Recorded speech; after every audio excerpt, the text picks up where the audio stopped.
রাজশাহীবাসী এটা প্রাপ্য ছিল। তো আমাদের আনন্দটা আরো দ্বিগুণ হয়েছে তাদের কাছে আসতে পেরে। আমার মনে হয় যে এই জয়টা রাজশাহীর ক্রিকেট অনেক দূর আগাতে সাহায্য করবে।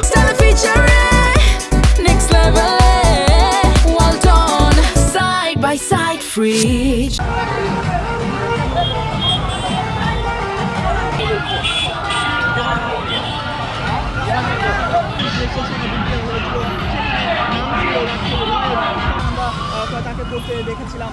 এখন মূলত আমরা যাচ্ছি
যে রাজশাহীবাসী এটা প্রাপ্য ছিল, অনেকদিন তারা শিরোপা পায় নাই। তো আমাদের আনন্দটা আরো দ্বিগুণ হয়েছে তাদের কাছে আসতে পেরে।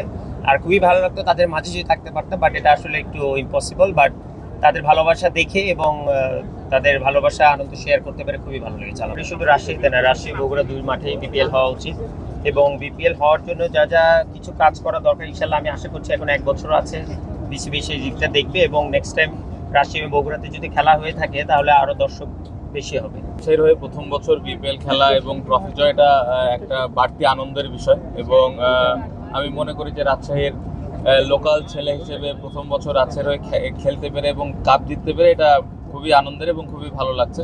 আমার মনে হয় যে এই জয়টা রাজশাহীর ক্রিকেট অনেক দূর আগাতে সাহায্য করবে, কারণ এখানে অনেক ইয়াং ক্রিকেটার আছে যারা স্বপ্ন দেখেন যে বাংলাদেশ টিমে খেলবেন, বিপিএল খেলবেন। সো আমি মনে করি যে এই জয়টা তাদেরকে অনেক হেল্প করবে। পাশাপাশি যারা রাজশাহীর দায়িত্বে আছেন, বিভিন্ন টুর্নামেন্ট এখন আগের মতো হয় না, সো তাদের উদ্দেশ্যে একটা বার্তা থাকবে যে তারা যেন এই টুর্নামেন্টগুলো প্রতি বছর রেগুলার করেন এবং প্লেয়ারদেরকে অপরচুনিটি তৈরি করে দেন। আর রাজশাহীর মাঠ বা যে ফ্যাসিলিটিসগুলো আছেন, ক্রিকেট বোর্ড বা রাজশাহীতে যারা দায়িত্বে আছেন, তারা এই জিনিসগুলো যদি ঠিকভাবে উন্নত করেন তাহলে আমার মনে হয় যে বিপিএল বলেন বা ইন্টারন্যাশনাল টুর্নামেন্টগুলো রাজশাহীতে আস্তে আস্তে আসবে এবং এর মাধ্যমে আমার মনে হয় রাজশাহী থেকে অনেক বড় বড় ক্রিকেটার বের হবে।